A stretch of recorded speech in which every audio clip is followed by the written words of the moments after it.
ఆధునిక సాంకేతికత భూములు రీసర్వే నిర్వహించి ప్రతి సర్వే నెంబర్ కు మ్యాప్ ఇవ్వబడుతుంది అని తెలంగాణ రాష్ట్ర శాసనసభాపతి వికారాబాద్ ఎమ్మెల్యే గడ్డం ప్రసాద్ కుమార్ తెలిపారు.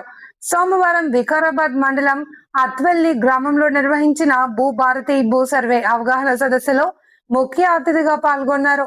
ఈ సందర్భంగా ఆయన మాట్లాడుతూ భూభారతి పోర్టల్ ద్వారా భూమి వివరాలు ఎక్కడి నుండైనా తెలుసుకోవచ్చు అని, ఈ సర్వే వల్ల భూమి వివాదాలకు శాశ్వత పరిష్కారం లభిస్తుంది అని చెప్పారు. ధరణి వ్యవస్థను రద్దు చేసి భూభారతి చట్టాన్ని తీసుకువచ్చామని, రైతులకు మేలు జరుగుతుంది అని పేర్కొన్నారు. అలాగే ప్రభుత్వం అమలు చేస్తున్న మహాలక్ష్మి, గృహజ్యోతి, ఆరోగ్యశ్రీ, రుణమాఫీ, ఇందిరమ్మ ఇళ్ల వంటి పథకాలను వెల్లడించారు. సర్వే ప్రక్రియలో గ్రామస్తులు సహకరించాలి అని, ఎన్నికల తర్వాత పార్టీలకు అతీతంగా గ్రామాభివృద్ధికి కృషి చేయాలి అని సూచించారు.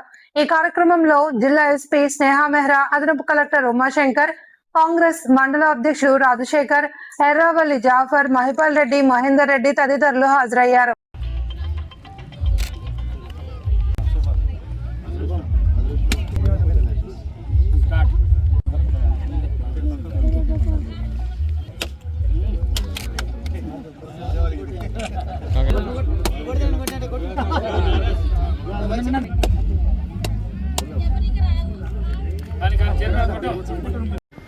తెలంగాణ రాష్ట్రంలో నిజాం నవాబుల కాలంలో భూముల సర్వే జరిగింది. మళ్ళీ 90 ఏళ్ల తర్వాత ఈ రాష్ట్ర ముఖ్యమంత్రి గౌరవనీయులు రేవంత్ రెడ్డి గారి నాయకత్వంలో ప్రజాప్రభుత్వం ఆధ్వర్యంలో ఇప్పుడు భూముల సర్వే జరుగుతుంది. అప్పటికి ఇప్పటికీ టెక్నాలజీ బాగా పెరిగింది. ఇప్పుడు ఆధునిక సాంకేతిక పద్ధతులను ఉపయోగించి భూముల సర్వే చేస్తారు, సరిహద్దులను నిర్ణయిస్తారు, ప్రతి సర్వే నంబర్కు మ్యాప్ ఇస్తారు. ఇదంతా మీ ముందే మీ అనుమతితోనే జరుగుతుంది. ఈ సర్వే వలన మీకు మంచి జరుగుతుంది, భూముల సమస్యలు శాశ్వతంగా పరిష్కారం లభిస్తుంది. ఈ వివరాలన్నింటినీ సమీకృత భూభారతి పోస్టర్లో నమోదు చేస్తారు. స్మార్ట్ ఫోన్ల ద్వారా మీ భూమి వివరాలను, సరిహద్దులను ప్రపంచంలో ఎక్కడి నుంచైనా చూసుకోవచ్చు. ఈ సర్వేతో భూమి ఉన్న వారందరికీ మేలు జరుగుతుంది. భూమికి సంబంధించిన సమస్త సమాచారము అందుబాటులో ఉంటుంది. భూముల సమస్యలు శాశ్వత పరిష్కారం లభిస్తుంది. గ్రామంలో భూ పంచాయతీలు, గొడవలు ఉంటాయి. ఎలాంటి లోటుపాట్లు లేకుండా భూ యజమానుల అభిప్రాయాలను పరిగణలోకి తీసుకొని అధికారులు సక్రమంగా సర్వే చేయాలి. సర్వేకు గ్రామస్తులందరూ సహకరించాలి. గత ప్రభుత్వం తీసుకొచ్చిన ధరణితో రైతులు, ప్రజలు అన్యాయాన్ని జరుగుతున్నదని ప్రతిపక్షంలో ఉన్నప్పుడు అప్పటి పిసిసి అధ్యక్షులు, ఇప్పటి రాష్ట్ర ముఖ్యమంత్రి శ్రీ రేవంత్ రెడ్డి గారితో కలిసి ధరణి వ్యతిరేకంగా వికారాబాద్ జిల్లా కలెక్టరేట్ ముందు మనమంతా ధర్నా చేశాం. మన ప్రభుత్వం వచ్చాక రైతులను ఏడిపిస్తున్న ధరణిని బంగాళాఖాతంలో కల్పిస్తానని రేవంత్ రెడ్డి గారు అప్పుడే చెప్పారు. ప్రజాప్రభుత్వం వచ్చాక రైతులను ఇబ్బందులకు గురి చేస్తున్న ధరణిని రద్దు చేసి ప్రజలకు మేలు చేసే విధంగా భూభారతి చట్టాన్ని తీసుకురావడం జరిగింది. అసెంబ్లీ ఎన్నికల్లో ప్రచారంలో ఇచ్చిన హామీల మేరకు మహాలక్ష్మి పథకంలో మా అక్క చెల్లెళ్లకు ఉచితంగా బస్సు ప్రయాణం కల్పిస్తున్నాము. ఇప్పటి వరకు మహిళలు 10,000 కోట్ల రూపాయలు ప్రయాణాలు చేశారు. 500 రూపాయలకే సబ్సిడీ గ్యాస్ సిలిండర్. గృహజ్యోతి పథకంలో పేదల ఇళ్లకు ఉచిత కరెంటు. రాజు ఆరోగ్యశ్రీ పరిమితి పెంచి 10 లక్షలకు పెంచి కల్పించాము. ఇక ఈ ఏడాది నుంచి రాష్ట్రంలో కుటుంబాలన్నిటికీ భరోసా ఉండాలనే ఉద్దేశంతో ఇందిరమ్మ కుటుంబ జీవిత బీమా పథకాన్ని ప్రారంభిస్తున్నారు. బడికి వెళ్లే పిల్లలు సంపూర్ణ ఆరోగ్యం ఉండాలని, ఆకలితో ఉండొద్దనే ఉద్దేశంతో 1వ తరగతి నుండి ఇంటర్మీడియట్ వరకు ఉదయం పూట అల్పాహారాన్ని పథకాన్ని ప్రారంభిస్తున్నారు. అదేవిధంగా ఇంటర్మీడియట్ విద్యార్థులకు కూడా మధ్యాహ్న భోజన సౌకర్యాన్ని అందిస్తున్నారు. 10 ఏళ్ళు అధికారంలో ఉన్న గత ప్రభుత్వం 8 లక్షల కోట్ల రూపాయలు అప్పు చేసి రాష్ట్రాన్ని అల్లకల్లోలం చేసింది.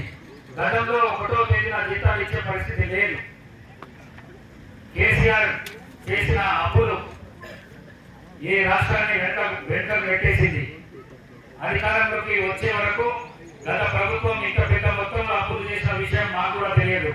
ఇప్పుడు నెలకు 6,500 కోట్ల రూపాయల అప్పులు చెల్లిస్తున్నాం. ఈ రాష్ట్ర ముఖ్యమంత్రి శ్రీ రేవంత్ రెడ్డి గారు సమర్థుడు కాబట్టి ఈ అప్పులను తీరుస్తూ మరోవైపు ఎన్నికల సమయంలో ఇచ్చిన హామీలను కూడా అమలు చేస్తున్నాడు. 2 లక్షల రూపాయల మేరకు రుణమాఫీ జరిగింది. పెద్దోళ్ళే కాదు, పేదలు కూడా సన్న బియ్యం అన్నం తింటున్నారు. 10 ఏళ్ల తర్వాత కొత్త రేషన్ కార్డు వస్తున్నాయి. పేదలందరికీ గ్రామ ఇల్లు ఇస్తున్నాము. రాజశేఖర రెడ్డి గారు ఇచ్చిన విధంగా గ్రామంలో ఇల్లు లేని అందరికీ గ్రామ ఇల్లు ఇస్తాం. సొంత స్థలం లేకపోతే స్థలం ఇచ్చి ఇల్లు మంజూరు చేయిస్తాం. స్పీకర్ హోదాలో ఉండడంతో మన వికారాబాద్ నియోజకవర్గానికి నిధులు ఎక్కువగా వస్తున్నాయి. మన నియోజకవర్గానికి 5,000 ఇంద్రమ్మ ఇల్లు వచ్చాయి. అందరికీ ఇస్తాను. 70,000 ఉద్యోగాలు భర్తీ చేశారు. ప్రైవేట్ రంగంలో 15 లక్షల ఉద్యోగాల కల్పన జరిగింది. గత ప్రభుత్వం చేసిన అప్పులు లేకపోతే మన ప్రభుత్వంలో తులం బంగారం వచ్చేది. మా అక్క చెల్లెలకు నెలకు 2,500 రూపాయలు వచ్చేటివి. పెన్షన్లు పెరిగేటివి. గత ప్రభుత్వం 10 ఏళ్లలో ఒక్క రోడ్డు కూడా వేయలేదు. నేను ఇప్పటికీ 600 కోట్లతో రోడ్లు వేయించాను. ప్రతి గ్రామంలో 50 లక్షలతో సీసీ రోడ్లు వేయించాను. మరి అదేవిధంగా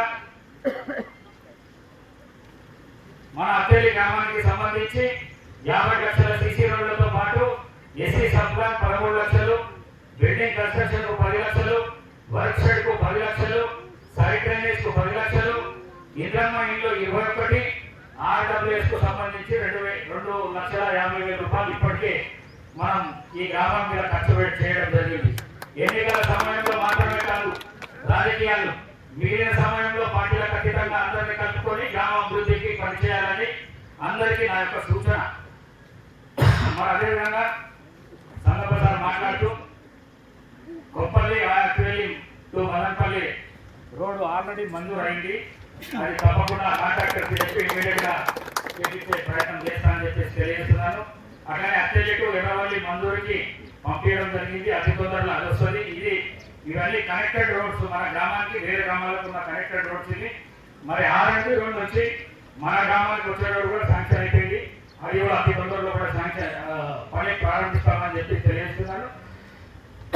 అత్యధిక మోత్కపల్లి వరకు అది కూడా మామనాన్పల్లి వరకు అది కూడా పెండింగ్ ఉన్నది. అది కూడా రోడ్డు తీసుకుంటాం తప్పకుండా.